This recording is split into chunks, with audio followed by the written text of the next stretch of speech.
Welcome to Connectivity Without Chaos, the podcast for IT leaders who are done managing networks by guesswork. In each episode, we break down the systems, strategies, and decisions that eliminate the hidden IT tax, so your infrastructure becomes reliable, secure, and built to scale. Today, we share data center market insights. So imagine securing the budget for a massive multi-million-dollar AI data center, right? But then you realize you can't actually turn it on until like 2027. Yeah, and not because you're missing the servers. Exactly. It's because you're waiting on one single unglamorous piece of electrical equipment. Right. It is the exact reality right now. I mean, we're looking at this profound scale disparity. The U.S. is currently leading the world with over 4,000 data centers. 4,000, wow. Yeah, and China's in second place with under 1,000. Yeah. So that physical footprint is driving this massive, I think it's 59% year-over-year growth in capital expenditure. Money is just flooding in. But building it is only half the battle, you know? Yeah. A facility without power is basically just an expensive warehouse. And everyone always blames the microchip shortage. Oh, sure. That's the easy target. But our sources in this deep dive highlight a totally different bottleneck, which is electrical grid step-up transformers. It's like trying to drink from a fire hose through a coffee straw. That's a great analogy. Right. The grid has the power, and the data center needs the power, but the step-up transformer is the valve that actually makes it usable. And right now, there's a 2.5 to 3 year wait just to get those valves. Yeah, because these aren't just off-the-shelf parts. They're massive, custom-built equipment needing specialized copper and steel. And they're facing severe global supply chain bottlenecks. It's wild. It is. I mean, the globe needs an additional 100 gigawatts of capacity by 2030. It's gotten so bad that the Federal Energy Regulatory Commission, FERC, actually put 6 regional grid operators on a 60-day clock to reform their interconnection frameworks. Wait, 60 days? But if ERC mandates usually move at the speed of bureaucracy, is a 60-day paperwork mandate actually going to speed up a physical 3-year hardware backlog? Well, no, it won't manufacture transformers any faster. But it tackles the second massive bottleneck, which is the legal gridlock. Okay, how so? So right now, regional grids have these opaque, incredibly slow procedures just to grant a facility permission to connect. FERC is basically demanding standardized, transparent procedures.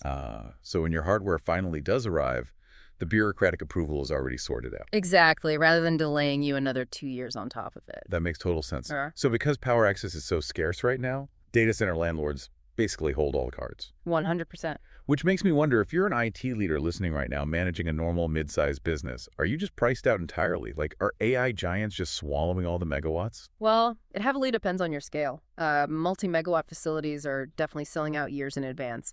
But landlords are actually terrified of an AI bubble. Really? Why? Because they don't want a startup renting massive power allocations and then going bankrupt. So they are rigorously vetting tenant use cases and GPU densities now. Oh, they want to know exactly how much heat and power your specific server racks will draw. Right, because AI servers run significantly hotter than traditional ones.